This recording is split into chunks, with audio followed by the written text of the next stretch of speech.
everyone's face, and I likely cannot see everyone's questions. So feel free to just interrupt me at any point. And I won't be going through the entire presentation. I will try to go through the introduction, which I think is the most meaningful part, and then we can discuss about that.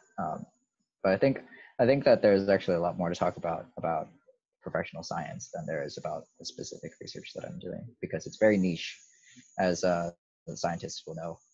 It doesn't necessarily have like wide application. It's there are dreams at the end of this project, but it's a question. It's not really a question in my job, at least, to realize those dreams to fruition.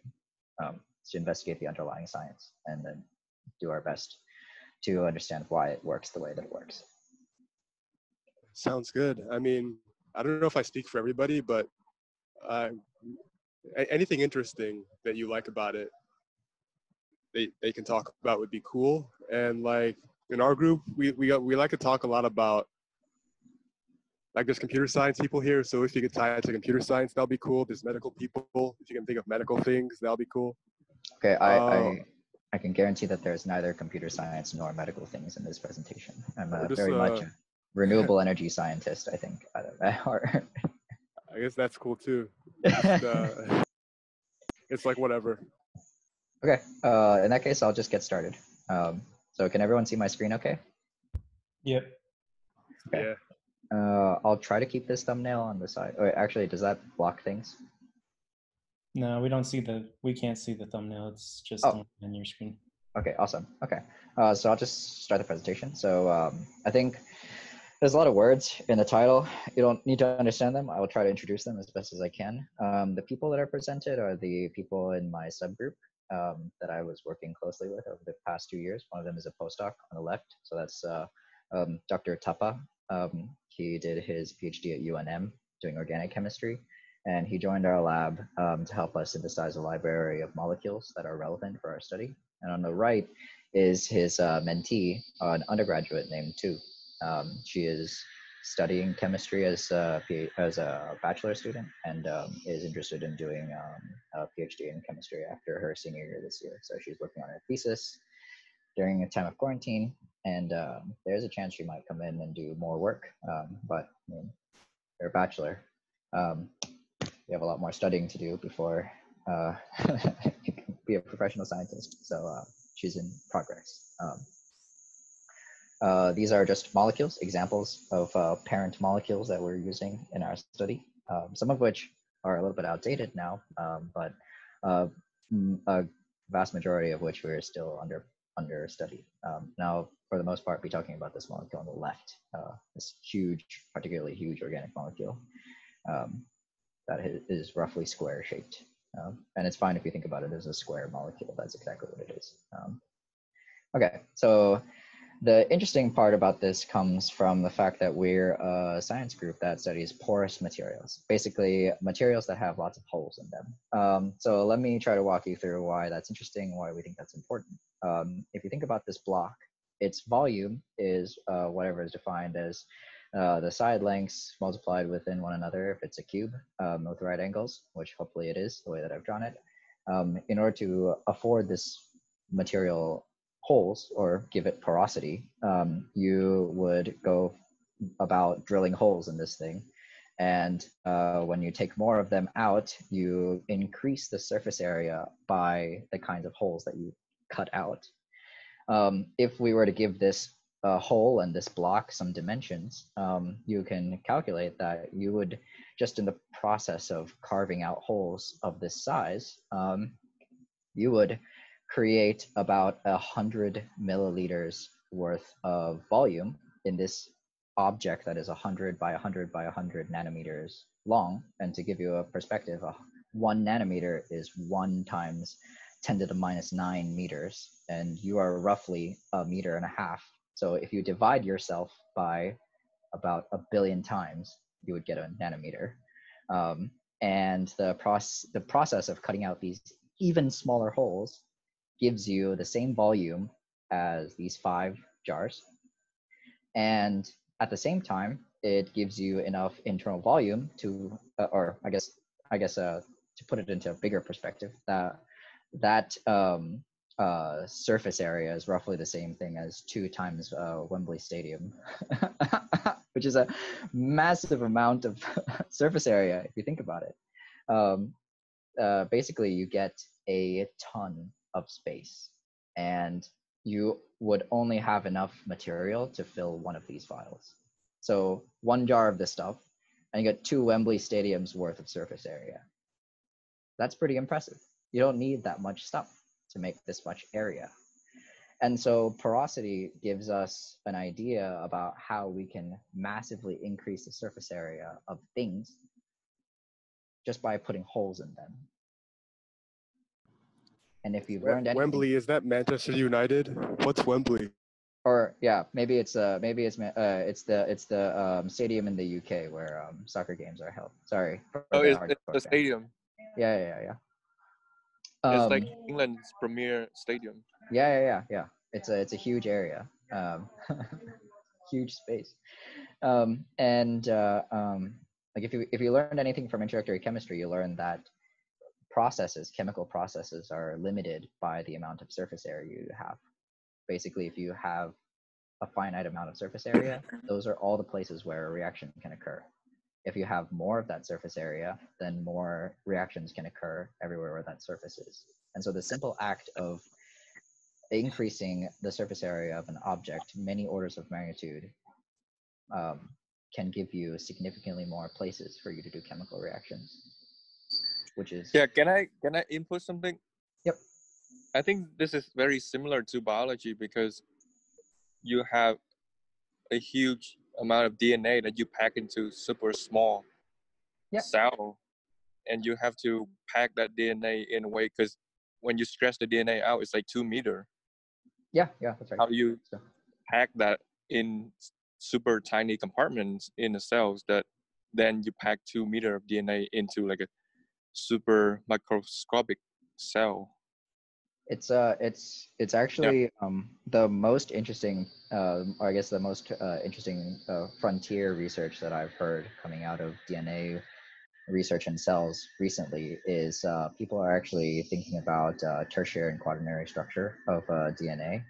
Basically, not about the DNA linkages themselves, but rather the larger structures that they form by binding to proteins that assemble them. Yeah, and so like they wrapped around. Yeah, you can think of DNA as having a lot of holes.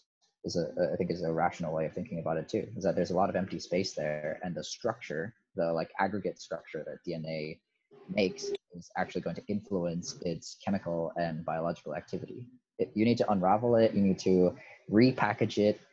You might unravel parts of it, or like faster or slower, and you might even be able to interact with the DNA in its packaged form in different ways. Yeah, that's really cool, because that means it's not just about the DNA bases, but now it's also about what the DNA structure is doing, which is amazing. That's right. And that's just like, and your example, it's also like, you know, the small intestines like villi and microvilli, more surface area for more absorption of nutrients. Yeah, that's right. I think that's the first example people are given usually in education. It's a really good one. Basically, you can absorb so many more nutrients because your gut is actually just full of hair-looking things. That's right. Okay, so I'll keep moving on. So there's some kind of examples of common porous materials that are studied academically. For example, there's a kind that Obi might be interested in called porous organic polymers. Basically, you take carbon-based molecules and link them into ordered arrays. And in the process of doing so, you create a porous material that is generated because of covalent bonding. Basically, carbons bond to other carbons, space the atoms apart, and in the process of doing so, you get empty holes where no molecule exists. And because of the covalent binding, the holes persist. Basically, they don't collapse in on each other. The carbon doesn't just fall into the hole, and you can have a persistent hole of porous material. Another more common example, even industrial relevant example, is a zeolite. If you haven't heard of a zeolite yet, I recommend you look into fracking technology because that's actually a really relevant technology. I won't comment on my stance on fracking or the oil industry in general, but I will say that the technology is enabled largely in part because of zeolites. They are silica-based structures, so that means silicon and oxygen based structures that have these massive holes in them that are built in because of the composition. These lines can be thought of as bonds between silicons and oxygens, and the way that they bind with one another create permanent holes in a very, very small volume. And they are used often to do things like separating different kinds of alkanes from one another to purify oils, and absorb things like water molecules that can enter the pores and be trapped permanently until you give it enough energy to evaporate and leave. But that often takes a lot of energy, and so they work very, very well as a kind of technology called a sieve or a sieve. Basically, water goes in and water can't come out, and so you can dry things very, very well with things like zeolites. The other one is more commonly referred to in academia as a MOF, or a metal organic framework. It's kind of the interface between metals like iron, cobalt, zinc, nickel, and organic molecules. And the organic molecules act as what are called secondary binding units, or SBUs. I think in shorthand, you can just call them bridges. And they bridge between metal atoms. So the metal atoms are shown in as these tetrahedra in the picture, these blue tetrahedra. And the orange, or I guess the red atoms, are oxygens that bind to those metals that create those nodes. And those metals are kind of like where the node exists, where organic molecules persist from, and they bind between metal nodes. And so you can create an extended structure, that's what they're called, or a porous, another kind of porous material where you create holes by separating the metals from one another. These are common examples, but one thing that all of these things don't have is a metal-metal bond. In all of these cases, the metals are bound to oxygens, or they don't contain any metals at all. And so my research specifically is trying to incorporate a metal into these porous materials that is bonded to another metal. These metals are separated from one another, and so the interesting things that metals can do are not present. These are almost just exclusively interesting for their large surface area. I think you can see this more clearly in this diagram, where you can see that there are zinc atoms bound only to oxygens and not to one another. A zinc-zinc bond in one of these things would be very interesting, but that doesn't exist. And the other element, the secondary bridging unit in this case, is this simple molecule, but this molecule you can, if you're an organic chemist, you know that this is very easy to extend or build larger units of. And so that highlights the diversity of metal organic frameworks. What we'd ideally do. How come you want a metal to bind there? Why you want a metal to bind there? Yeah, this is the transition. Well done. Basically, if you have this huge metal bond structure in place of whatever this metal node is that's bound to oxygen atoms, you can incorporate all the unique properties that this metal cluster has into a metal organic framework, into a porous material. The porous material that contains this kind of nanocrystal inside of it will be able to exhibit the properties that the nanocluster has, or the nanocrystal has. And therefore, you would have a porous material that has the added characteristics of this cluster or this crystal that it doesn't have if you don't have metal-metal bonds. Ah. Yeah, there's a reason why I've practiced this a lot. So hopefully the segues make are timed well with your questions. That's good. In this specific image is a crystal structure of a gold nanocrystal that has been determined to atomic precision. So this is also known as an atomically precise nanocluster of gold, specifically gold 92, that is protected on the outside by a whole bunch of organic molecules. Now, I think the question, if you're thinking about how you might actually incorporate this into a porous material, is that, well, the thing on the left does not look like the thing on the right. I think that that's a pretty fair observation. So then the question becomes like, how do we incorporate this thing so that we can get all these nice properties inside of the inside the cluster? All these nice things that nanocrystals can do. How can we get them inside this porous material? So let's think about that. This nanocrystal depicted in my cartoonish drawing of a golden circle is let's just consider this what a nanocrystal is. Usually, like you saw in the example before, it's protected by these kind of floppy, dangly molecules that arrange themselves however they want to. I'm going to cartoonishly depict them this way. And if you think about it, if you were to just put other clusters nearby it, there's no preferential way that these things will pack with one another. They're just kind of floppy and allowed to reorient themselves in whatever way. They don't have any incentive, chemical, physical incentive to organize themselves the same way that a MOF node would that have covalent bonds. So basically, the idea is to replace, where'd my mouse go? Is to replace these molecules on the outside with other molecules that take up a lot of real estate. And in the process of doing so, you only have a finite number of these molecules that you can then bridge to one another to other adjacent nanoclusters using also covalent bonds. And then in doing so, you can create an extended framework where a nanocluster behaves as a single node, and these large molecules are responsible for directing the binding between nanoclusters or nanocrystals. Where you have like molecules like this is a bipyridyl molecule that can act as a bridge between these larger molecules. So to kind of give an idea about what kind of surface area you need from your molecule in order to have a certain diameter of nanocrystal, we ran a calculation where we assumed the surface area of one of these molecules and how much surface area you would need on a sphere in order to encapsulate that sphere on either side. And you can think like these molecules are like really flat and probably a little rigid. So the calculation isn't going to be exactly precise because in an ideal world, the flat planes would kind of like bend a little bit to encapsulate a nanocrystal on the inside. So this is I guess an upper bound, not an exact calculation, but it's a prediction.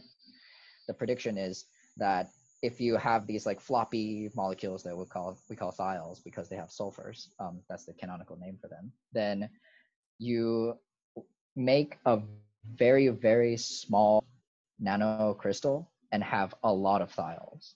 But if you use these bigger molecules, then you make much smaller or you make much bigger nanocrystals with fewer molecules on the surface. To think about what that might look like is a discretized version of that plot. Basically, if you have a nanocrystal that is like between 0.8 and 0.4 nanometers in diameter, you can only have like one molecule on the surface. If you start treading into higher diameters, like above 1.5 nanometers, then you can start thinking that there's enough real estate for two of these molecules. And then if you make the diameter slightly bigger than that, you can kind of fit a third one. And if you make it even bigger, then you can fit a fourth one, and then bigger, a fifth one. And in the process of doing so, you can imagine that if you only have two of these molecules and make chains, if you have 3 molecules, then you can potentially start making sheets. If you have 4 of them, you can start making larger 3-dimensional things like tetragonal, tetrahedral things. And so you can really restrict the number of ways that nanocrystals can bind to one another if you use really big molecules that prevent one another from being on the surface. General trends. So these are examples of why we think this is going to work.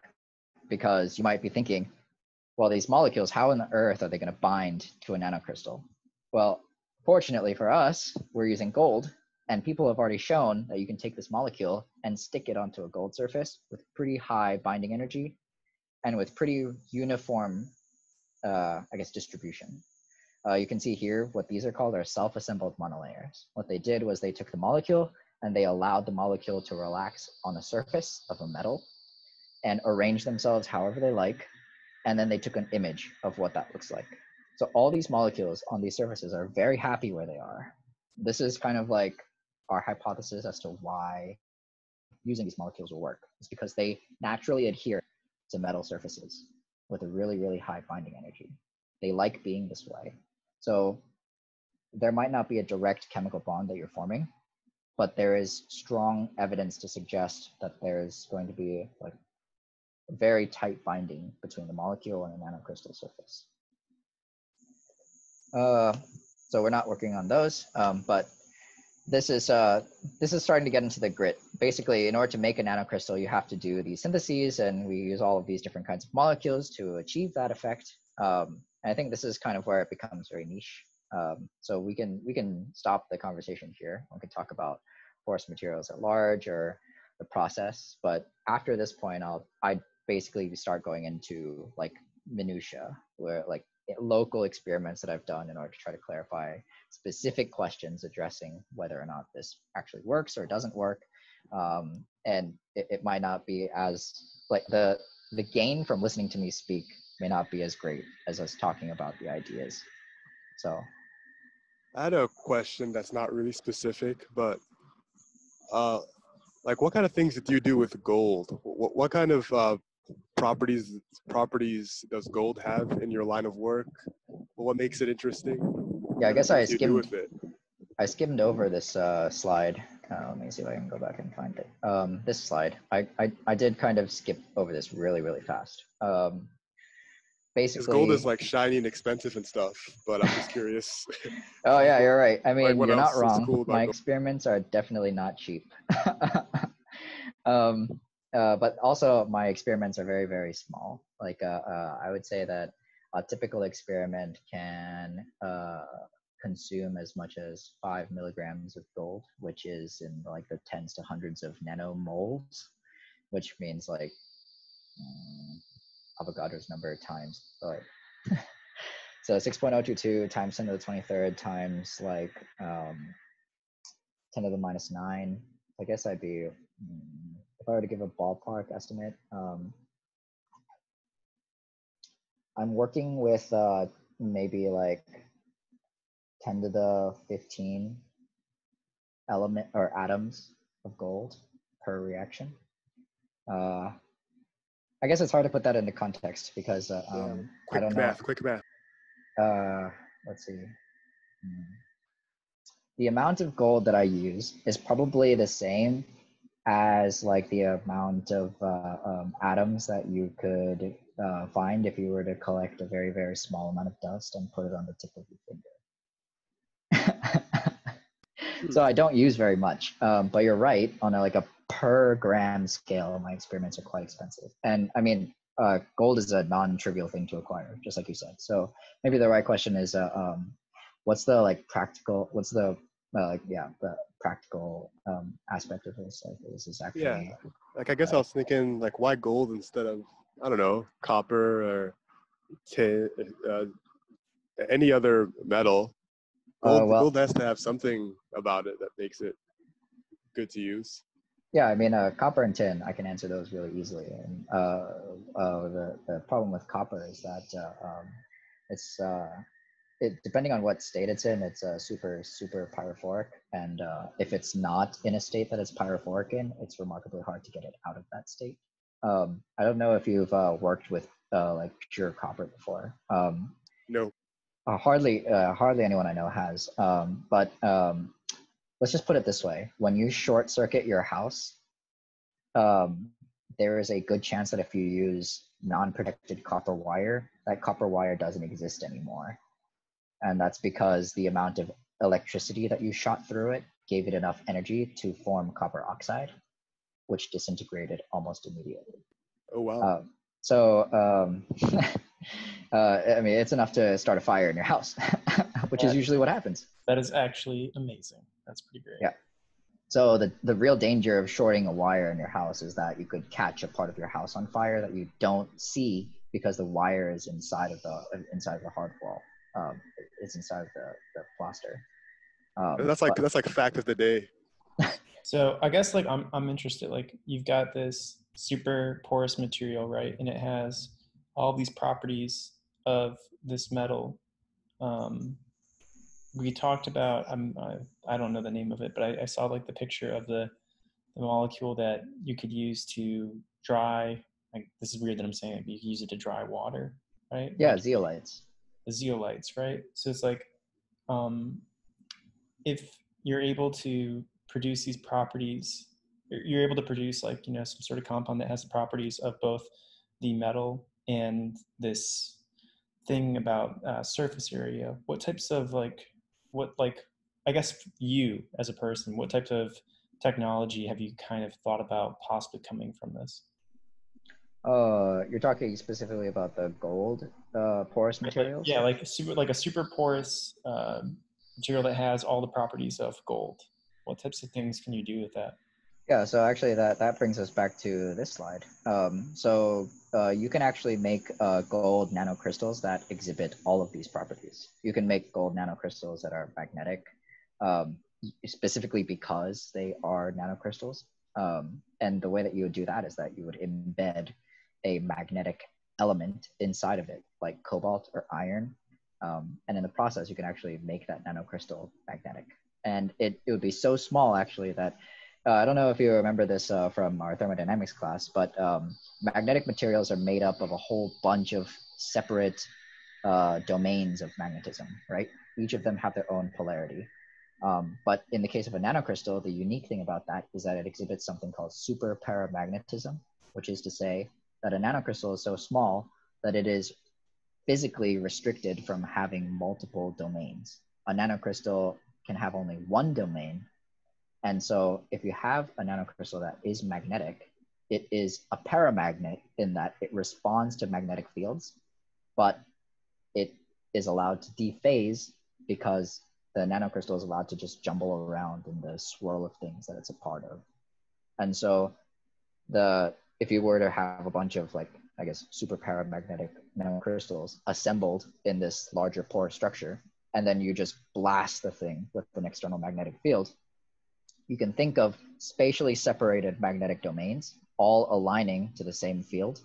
And therefore, you would have a porous material with aligned magnetic domains and huge amounts of internal volume and surface area, which is the precursor to a magnetic filter. You can pass molecules through it that are, that would align with the magnetic field, and you can reject molecules that do not align with the field. And this actually has been play tested. People have made membranes where they're able to magnetize the membrane, and in the process, they're able to separate molecules based on their magnetism.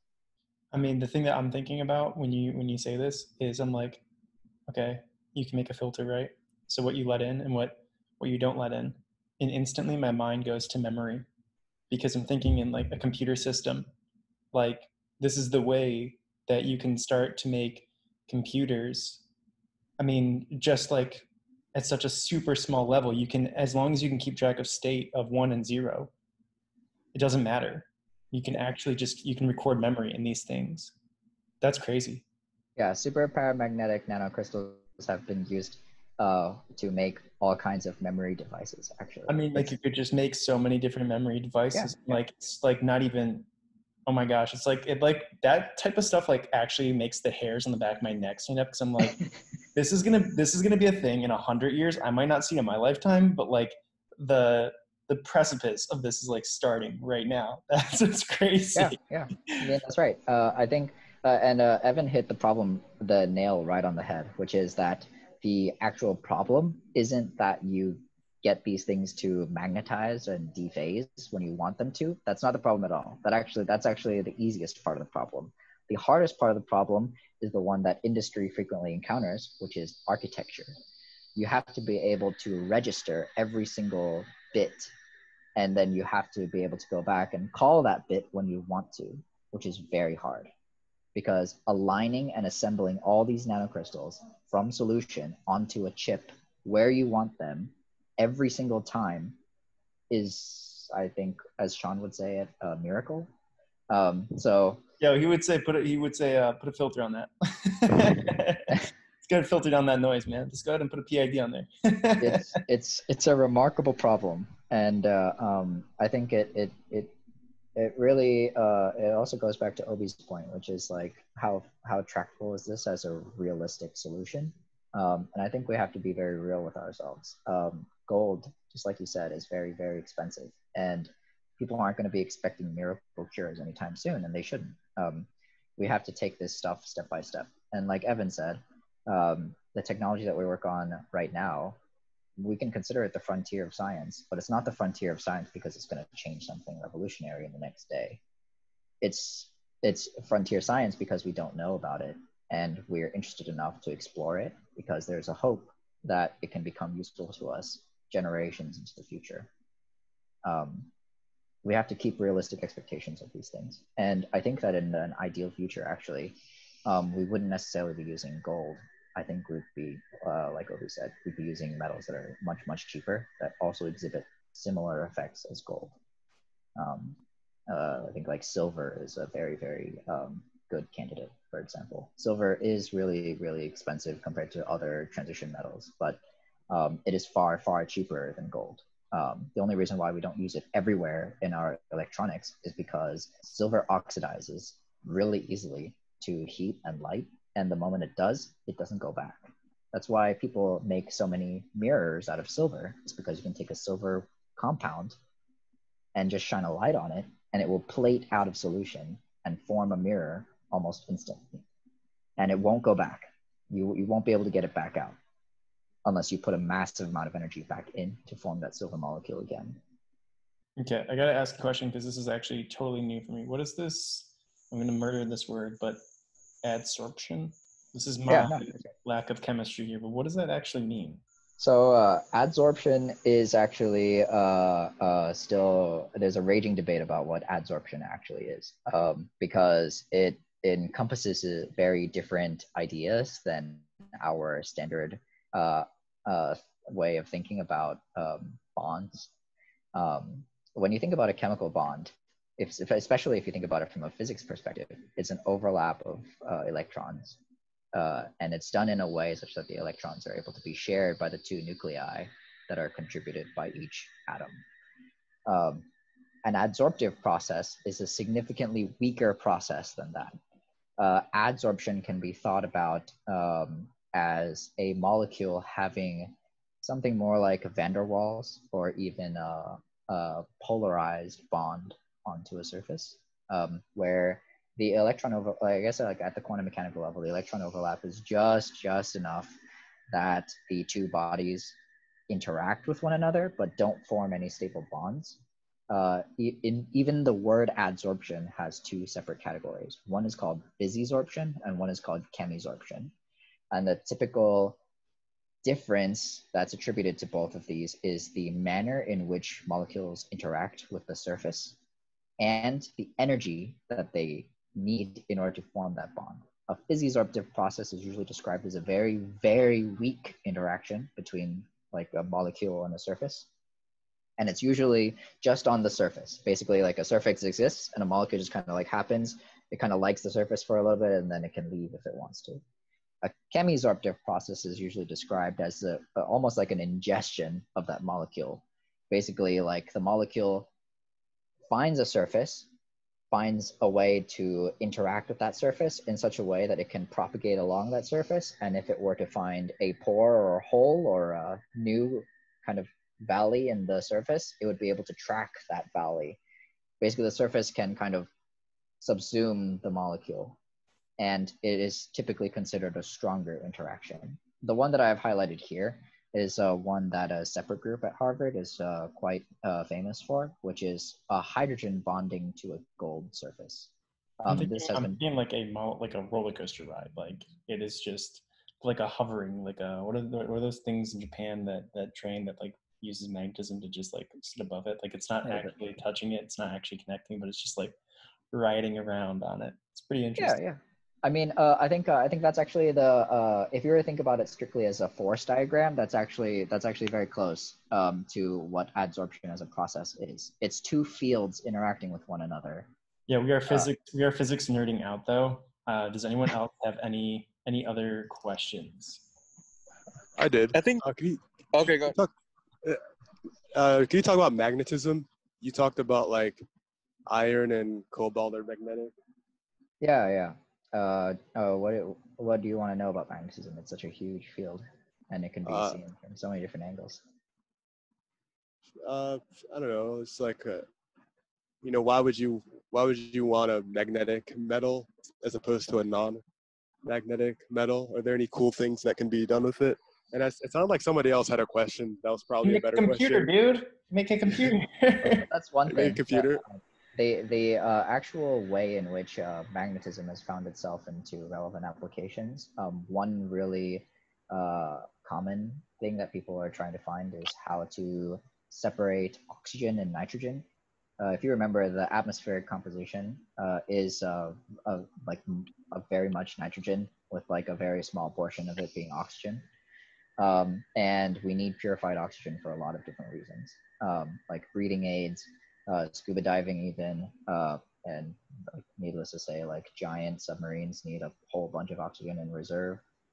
Chemical reactions need purified oxygen. A lot of different reasons to have very, very pure oxygen. And I only want the finest oxygen in my system. Only the Okay. the canned air. When you talked about cobalt and iron being magnetic, I thought that was cool because like vitamin B12, which is all over our bodies, has cobalt at the center of like a protein, and if that's magnetic, that's cool. And then also like every red blood cell has hemoglobin, which has iron right in the middle of it. So it makes me wonder like how magnetism is used in the body. That's what I was thinking of. I see. The body doesn't. I think I need to make sure you know, but the body doesn't really use magnetism at all. And the reason actually has to do with inorganic chemistry. It's and energy levels, basically electronic energy levels. The way that it works is called it's a I can't remember if it's Landau or Pauli. Basically, electrons pair with one another, and they fill energy levels in twos. That's Pauli's principle. That's the exclusion principle. Basically, in order for iron or cobalt or any element, in fact, to have magnetism, it needs to have a free electron that isn't paired to another electron, because an electron spin is what gives the entire atom its magnetism. If you use up too many of the electrons in covalent bonds, then those electrons are paired, and therefore they won't give the overall molecule any magnetism at all. I see what you're saying. Without free electrons, no magnetism. That's right. I see what you're saying. The iron and cobalt that's part of those proteins are bound to other carbon and oxygen atoms, and in the process of doing so, those electrons are paired, and therefore the overall molecule has zero spin. Makes sense. I don't believe it though, but it makes sense. All right. You don't have to believe it. The science will speak for itself. Yeah.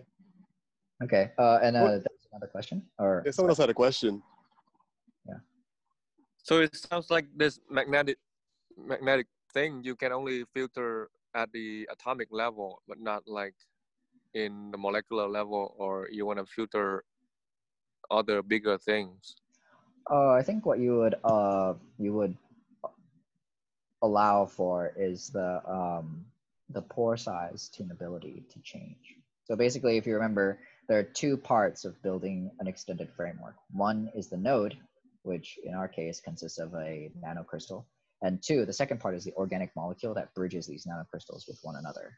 So if you won't be able to necessarily change the pore size too much, because nanocrystal synthesis is a beast in its own right. Making an exact size of nanocrystal is a challenging task.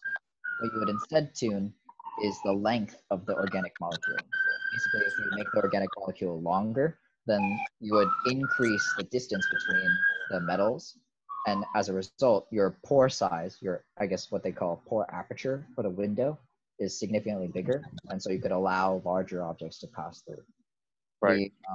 The difficulty there, though, is that the bigger and bigger and bigger you make that pore aperture, the more strain that the molecule takes on. And so often, if you make the pore size too big, the porous material will collapse in on itself, and it won't be able to retain its porosity.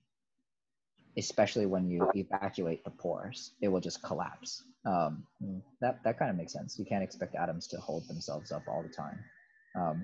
Right. Especially when they're holding things up as dense as gold. it's just gonna fall apart. Mhm. Uh, and so I guess if you wanted to separate a molecule, you would just tune the structure to have pore apertures and sizes commensurate with the molecule that you want to separate. And if you want to pass through granules of molecules like whole iron nanoparticles, then you have to make the pore aperture big enough to handle an iron nanoparticle. That'd be the design strategy basically. But the interest, this is where it gets kind of niche, is that my interest isn't necessarily to tune the window yet, because the porous material doesn't exist. So my research is not focused on the application so much as bringing this kind of porous material into existence. And then Right. if we do make one, then that's fantastic, and then we can play around with it and try things that no one's tried before. But it needs to exist first. So you'll hear from me. I guess the future is bright. Yeah, that'd be exciting. Yeah, I'm excited too. Especially in the next I guess 40 years, when the world will have to reckon with all the technology that it can get its hands on in order to combat climate change. It's a present problem, and I recognize that. Like my dad berates me all the time and tells me that your research is meaningless unless you can industrialize it. And I do hate him for it, but I don't think that he's wrong. I think that it is really important to think about how realistic some of these solutions are.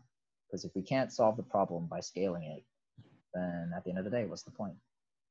We have to solve bigger problems. We have to ask the right questions. I realize I'm over time, but I'm more than happy to stick around for the next 10 minutes and answer any questions. I'm kind of curious, which agency funding this type of research? It depends on who you ask in our lab, and I think that's the way it is all across academia. I don't think we're picky for money.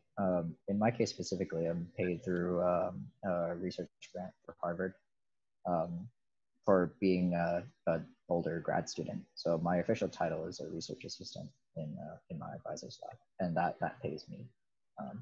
So I guess the right answer is through an endowment. Other people are part of internal funds that Harvard provides. Some people are on nationally provided scholarships or fellowships, but it really depends. Okay.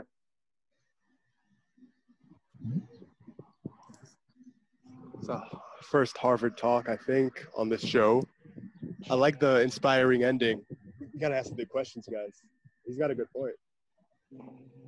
Yeah, it kind of dispels like the romanticism that we put in science. Like I think a lot of people are apt to say that science is like, you know, this person sitting in like an ivory tower, you know, with like a library of books around them or something like that. And it's really a grind. I mean, it sounds like it's a grind. It sounds like there's like a lot of things that you love to do, but it's just it's patience and planning and trying to make progress, like a marathon, one foot in front of the other, to get things done. I mean, if I were to tell you guys what I was working on the last 2 weeks, I wouldn't show you a single figure in that presentation I just gave. And so as a result of that, there would be no link in an obvious way about what it is that I'm doing right now and the bigger problems that we're trying to solve. It would just seem really disjointed because I'm solving very different problems than I was 6 months ago when I left down. I just love how like this could lead to so many different, types of technology. It's like, because it is so fundamental. It's like you can make these filters, and then a filter, when it's just a filter, is so general that there's so many applications from it. For me, I'm personally obviously biased and like, I'd love to see how this is going to work with computer memory, but there's tons of applications. This is really cool stuff. All right. Should make a startup and all get really rich. Yeah. We're going to make an app, guys. We're going to make Facebook, but with more surface area.